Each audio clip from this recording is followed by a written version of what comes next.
Let's check the DWDM. The DWDM means dense wavelength division multiplexing. Okay, in this dense wavelength division multiplexing, we use the wavelengths in which place? In C band. In C band. Okay, in C band, the wavelength is from 1530 to 1565 nanometer in this area. In this area, how many wavelengths be chosen for our DWDM? 80. Okay, but 80 is now being widely used. A few years ago, we have some traditional WDM system, older WDM system. They will use 160.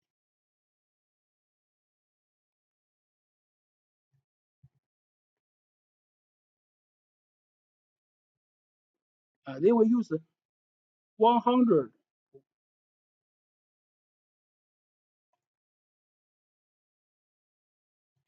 They will use 160 wavelengths. 160 wavelengths. Even they expanded 32 wavelengths in L band.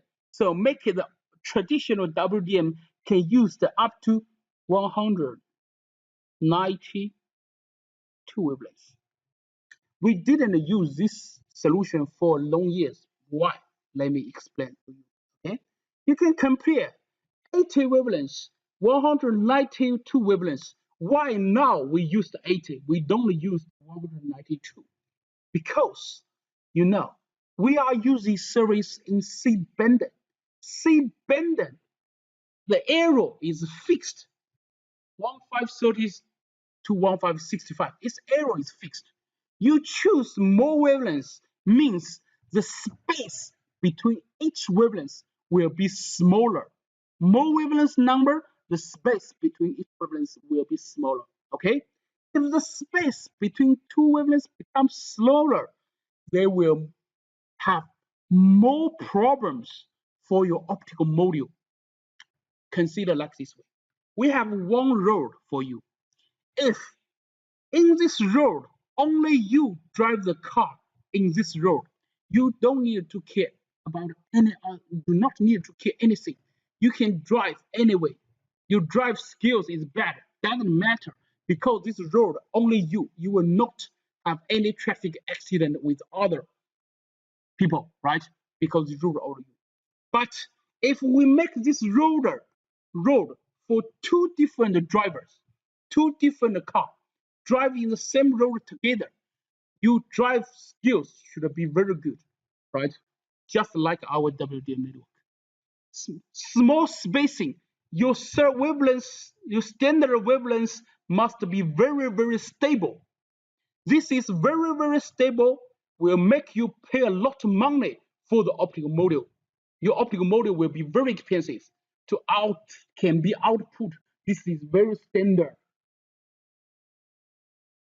wavelengths. Okay, so problem one: if we use more wavelength numbers, the optical module will be very expensive, and another thing will happen. What is it? Okay. The space between two wavelengths is smaller. Then this wavelength can the service speed, the service range of this wavelength cannot be very high. I can give you another example. One road, if two bicycle, one road, if we make two people, two drivers, drive the car in the same road, okay, the car size is not very big, so the two drivers we can drive together in the same park, okay. And but because the two drivers only one road, only two drivers drive together, so you can drive car, you can drive trunk, you can drive the car bigger than trunk because the road is bigger enough for you, the space is bigger enough to drive the bigger car, right? Just but if one road you four drivers, five, six drivers drive together, the space between each driver will be very small. So at this time, you maybe can only drive a small car, Mini Cooper. You cannot drive a truck in this very small spacing, right? So consider like our DWDM system. The spacing between two wavelengths becomes smaller. the service bit rate, one wavelength maybe can only transmit carry 10 G. But if we use 80 wavelength solution, the space between two wavelengths will be bigger. And this time, one wavelength can carry 40 gig, 100 gig service. You can see.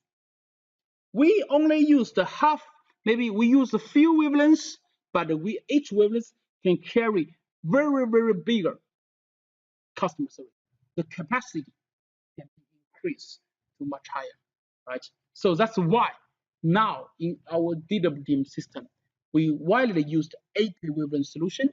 We not use the 160 solution because for 160 and 192, this kind of solution, the space between two wavelengths too small to carry very high bit rate. Okay, that's why. You understand? And 80 wavelengths be used. Someone will confuse it. For my network, 80 wavelengths is too big for me. Maybe I need 40 is enough for me. So can you provide 40? If I use 40, which wavelengths I can use? So we divided the 80 wavelengths into two different parts. Even DWDM wavelengths and ODD wavelengths.